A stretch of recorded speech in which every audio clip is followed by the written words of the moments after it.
Why do you think the Doha climate talks are important? Climate talks are important because Doha is ultimately going to decide what will be the architecture of climate negotiations in the future. If you remember, in Durban, we had decided that we will not only discuss what the world is going to do between 2012 and 2020, but the world will also decide what kind of legal and institutional architecture the world will have to deal with climate change post 2020. Doha is a very important stepping stone to decide both these issues. What the world is going to do between 2012 and 2020, both on mitigation, adaptation, finance, technology, and on a number of other issues, as well as what the world is going to do post 2020. So, how do you think negotiations have progressed so far? Today was the first day of the second week here in Doha. The first week was not very exciting in a sense that it was all procedural. First week actually finished more or less in the disagreements. So the first disagreement which surfaced was what to do with long-term cooperative action, which in Durban it was decided that the long-term cooperative action will close.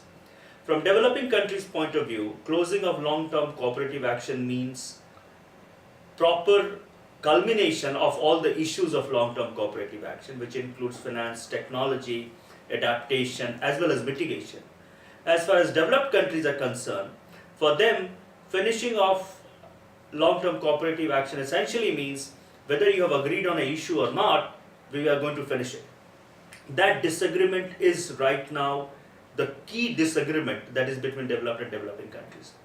The second issue is it has become quite clear that Europe is not going to ratify here in Doha the second commitment period of the Kyoto Protocol, which it had agreed to do in Durban, and which essentially means that one of the key cornerstone of so-called Durban Agreement is not going to be fulfilled, and developing countries are not very happy about it. And the third issue is the ad hoc working group on Durban platform, where developing countries' position is that they are going to discuss Durban platform only when the Kyoto Protocol and long-term cooperative action tracks are fulfilled or are completed properly.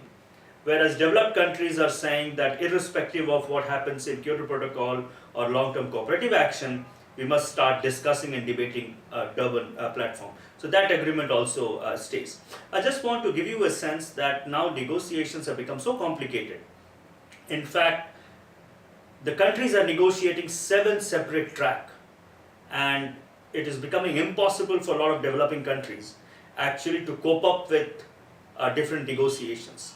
Whereas developed countries are very, very well prepared, developing countries are not. So there is a key issue of inequity in the negotiations itself. So, considering these differences, where do you see what do you see as the outcome of the conference? I'm not expecting any headline outcome for Doha conference. What I'm expecting is that there will be compromises. I'm not going to speculate what these compromises will be, but I believe there will be some compromises on long-term cooperative action. I also believe that developing countries and developed countries, especially Europe, will come out with some compromise on Kyoto Protocol, even if Europe is not going to ratify it. As far as Durban platform is concerned, I believe that some of the issues of long-term cooperative action will be parked in Durban platform or in other negotiating track under the convention. And so I'm expecting a compromise deal out of Doha, which will at least continue the process of negotiations. So there's just one more question that I have is CAC has been advocating equity for the longest time now, rightly so.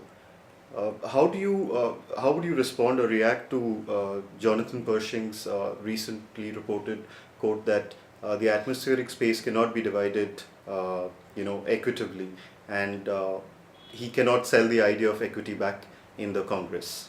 I don't think this is anything new that Jonathan has said. This has been the position of the US for the last 20 years. and therefore we now have to start thinking beyond US. The world has tried for the last 20 years to bring US on board. Now the world has to think about a strategy where now it should start thinking about a climate negotiation and a climate architecture for the future, which might not have US.